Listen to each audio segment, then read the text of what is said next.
Alors que quelques voix s'élèvent contre le Black Friday, la plupart des Français restent muets.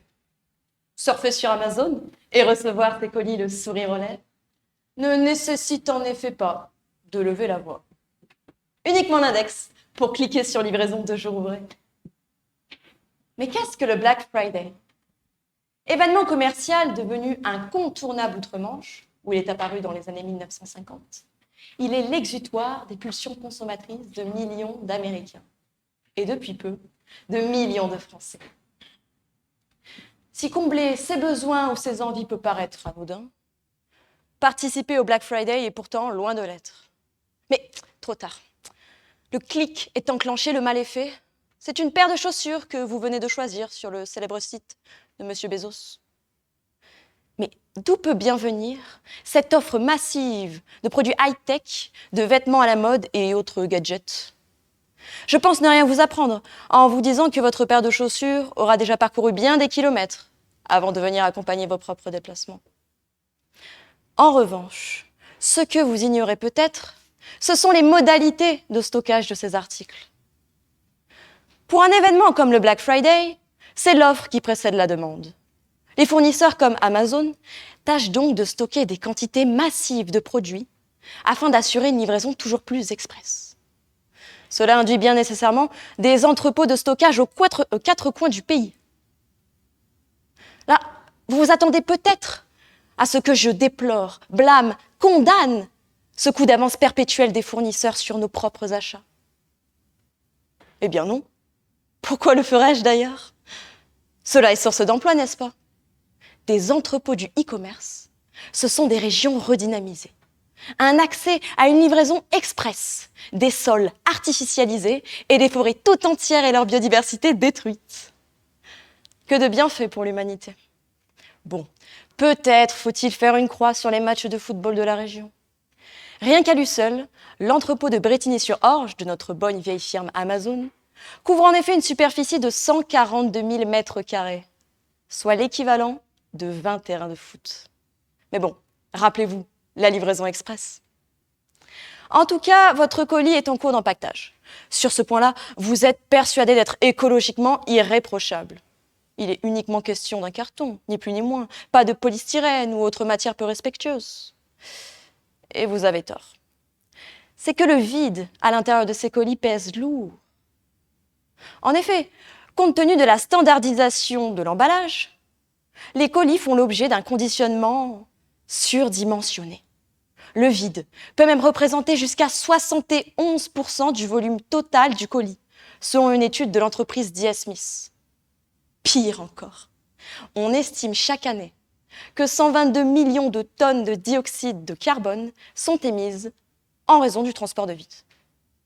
Ainsi, les massifs porte-conteneurs déployés pour relier des continents entiers transportent en réalité une grande part de vide.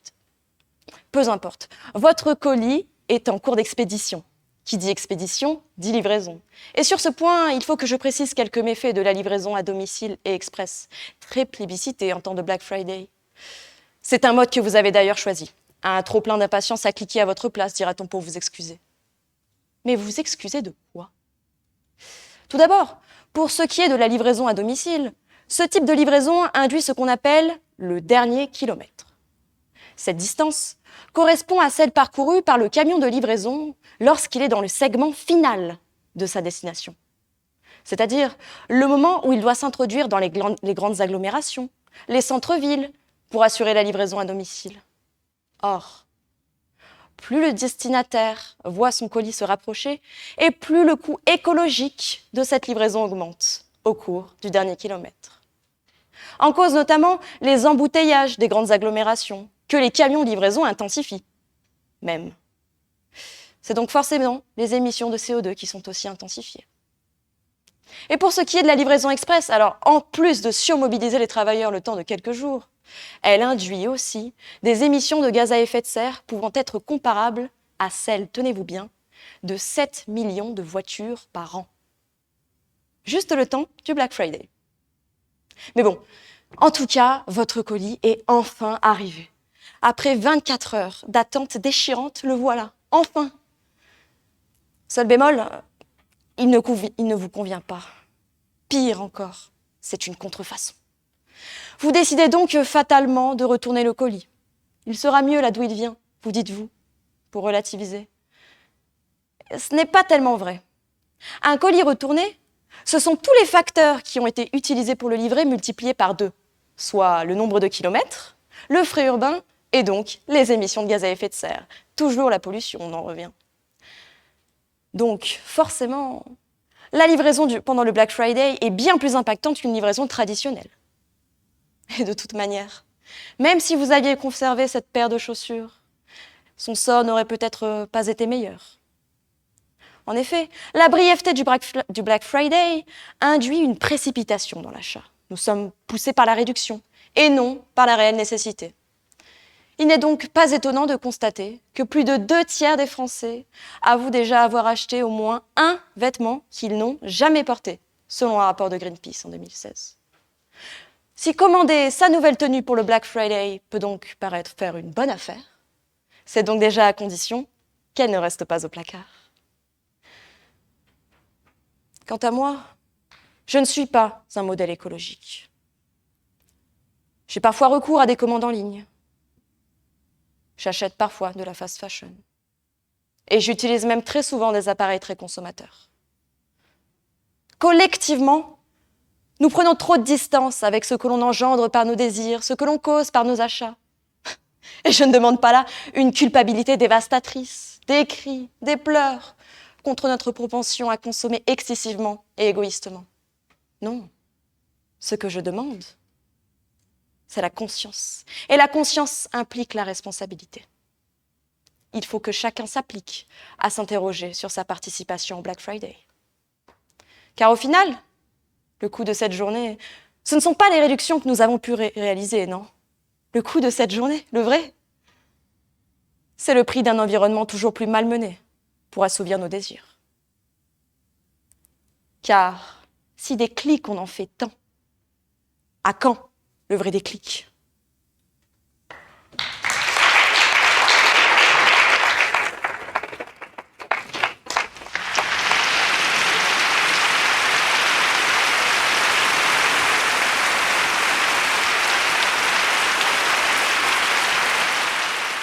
Bonjour à tous. Vous êtes-vous déjà demandé si la conception de votre téléphone avait causé la mort de personnes ? Ou bien, quel impact pourraient avoir nos petites merveilles technologiques sur notre Terre ? 1,472 milliard. C'est le nombre de tonnes de dioxyde de carbone produit par le numérique en l'espace d'1 an. Environ 300 millions de plus que l'aviation. Si la télévision est sale, comme l'affirme Christian Bobin, l'informatique est infectée.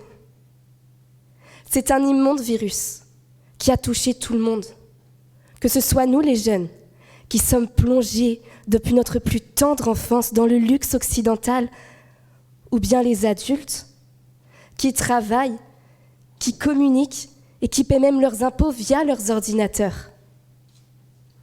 Ces objets qui ont révolutionné notre quotidien, qui ont anéanti des frontières, réduit des distances et qui nous ont apporté tout le savoir et la connaissance humaine à portée de main. Serions-nous capables de nous en séparer ? Car oui, le numérique tue. Le numérique tue d'abord par sa fabrication. Des métaux tels que l'or, le tantal, l'étain ou bien le tungstène que l'on retrouve dans nos téléphones, nos ordinateurs, nos télévisions et bien plus encore, proviennent de minerais de sang. Des minerais qui alimentent des conflits armés. En République démocratique du Congo, par exemple.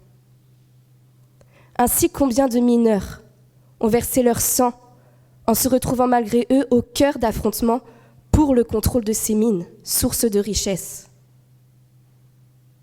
D'ailleurs, le nombre de grammes de ces métaux si rares et précieux que l'on retrouve dans une tonne de minerais se compte sur les doigts d'une seule main.